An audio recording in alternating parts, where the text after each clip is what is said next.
नमस्कार। क्या आप गृह कलेश से परेशान हैं? क्या आपके घर में भी लड़ाई झगड़े होते रहते हैं, चाहे वो पति पत्नी के बीच में हो या घर के अन्य सदस्यों के बीच में हो?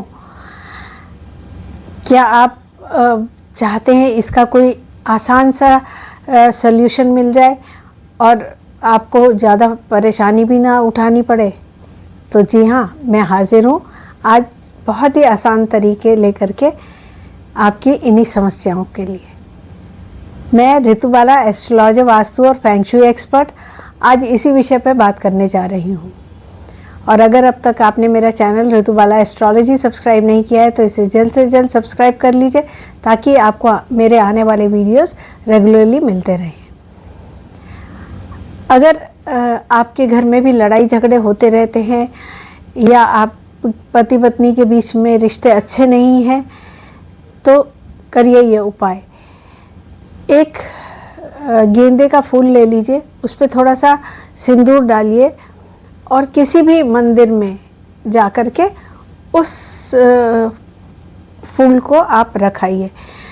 उस फूल को रखते समय आपके मन में, अगर पति पत्नी के रिश्ते आपके अच्छे नहीं हैं तो आपके मन में ये होना चाहिए, अगर पत्नी रख रही है तो उसके मन में होना चाहिए कि मेरे रिश्ते मेरे पति के साथ सुधर जाएं, और अगर पति रख रहा है तो उसके मन में होना चाहिए मेरे पत्नी के साथ रिश्ते सुधर जाएं।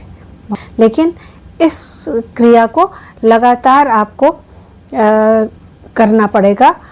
कम से कम 40 दिन तक आप रेगुलरली इस प्रक्रिया को करेंगे तो इसका आपको अच्छे से फल मिल जाएगा। करके देखिए, ये सरल सा उपाय है। साथ ही आप अगर छोटी कन्याओं को, जो कि उम्र में 10-12 साल से कम की हो, जितनी छोटी कन्या होंगी उतना अच्छा है, उनको कुछ भी आप भेंट स्वरूप देंगे, अगर आप मीठा कुछ भी खिलाएंगे तो वो आपके लिए बहुत ही लाभकर होगा। जितना भी दिन तक आप हो सके खिला सके वो उनको अवश्य ही कुछ दें। कोई कपड़ा भी दे सकते हैं, कुछ मीठा खिला सकते हैं, मिठाई खिलाएंगे तो वो बहुत ही अच्छा होगा। साथ ही अगर किसी कन्या की शादी होने जा रही है और वो चाहती है कि मेरे ससुराल में मैं जब जाऊं तो मेरे रिश्ते ससुराल में अच्छे बने रहें, तो अगर ऐसा आप चाहते हैं तो आप अपने जिस समय शादी होने से पहले आप अपने हाथ में 5 साबुत हल्दी लीजिए, एक गुड़ का ढेला ले लीजिए और उसमें आप थोड़े से चावल रख लीजिए और मन में ये प्रार्थना करिए कि मेरे रिश्ते मेरे ससुराल पक्ष से अच्छे बने रहें। और उसको आप हाथ में रखने के बाद आप प्रार्थना करिए और जिस दिशा में भी आपका ससुराल पड़ता है उस तरफ आप मुंह करके खड़े हो जाइए। और एक अगर तांबे का टुकड़ा या पीतल का टुकड़ा अगर आपको मिल जाए तो उसको अवश्य ही उस हाथ में रख लीजिए और रखने के बाद प्रार्थना करिए भगवान से कि हे भगवान, मेरे रिश्ते मेरे ससुराल पक्ष से अच्छे बने रहे। और प्रार्थना करने के बाद उसको उस दिशा में आप डाल दीजिए।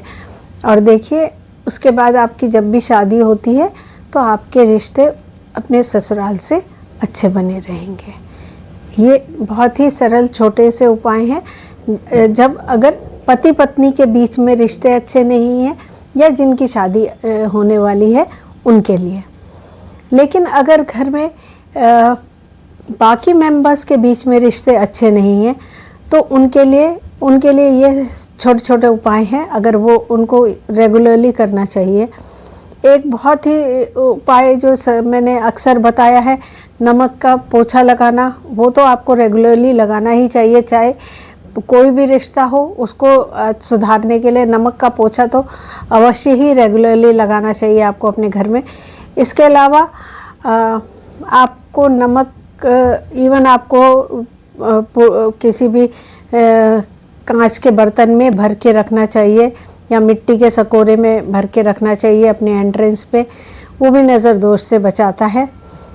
अपनी फिटकरी की एक पुड़िया बना लीजिए और रात में सोते समय उसको अपने तकिए के नीचे रख लीजिए और सो जाइए। और सुबह उठ करके उस फिटकरी की को अपने घर में जला दीजिए। देखिए आपके जो रिश्ते घर में ख़राब हो रहे हैं वो धीरे धीरे सुधरने लग जाएंगे। इसको भी 40 दिन तक लगातार इस प्रक्रिया को आप करते रहिए, तो घर के जो आपके रिश्ते लोगों से ख़राब हो रहे हैं वो धीरे धीरे आपके रिश्ते सुधरने लग जाएंगे। आप जब वो पुड़िया बना के रखें तो आप इस आशा से रखें कि मेरे घर वालों से जो रिश्ते ख़राब हो रहे हैं वो सुधरने लग जाएं। ये बहुत ही छोटा सा उपाय है, लेकिन लगातार बिना नागा के इसको उपाय को करना पड़ेगा आपको। बिना किसी नागा के आप इसको करिए तो इसका फल आपको अवश्य ही मिलेगा। इसके अलावा अगर आपके घर में झगड़े, परिवारजनों के सदस्यों के साथ झगड़े आपके नियमित रूप से होते रहते हैं और आप परेशान हैं, तो आप गणेश जी की शरण में जाएं। उन्हें विघ्नहर्ता कहते हैं। तो आप गणेश जी को लगातार बूंदी के लड्डू का भोग अवश्य लगाएं और उनसे आप प्रार्थना करें कि वो आपके कष्ट निवारण करें। देखिए लगातार अगर आप उनको बूंदी के लड्डू का भोग लगाएंगे तो आपके कष्टों का निवारण अवश्य करेंगे। इसी तरह अगर आप मंगलवार वाले दिन हनुमान जी को 21 मंगलवार, अगर आप लगातार 21 मंगलवार भोजपत्र पे आप ओम हनुमन्ते नमः लिख करके आप हनुमान जी को अर्पित करेंगे, ये इससे आपके कष्ट दूर हो जाएंगे।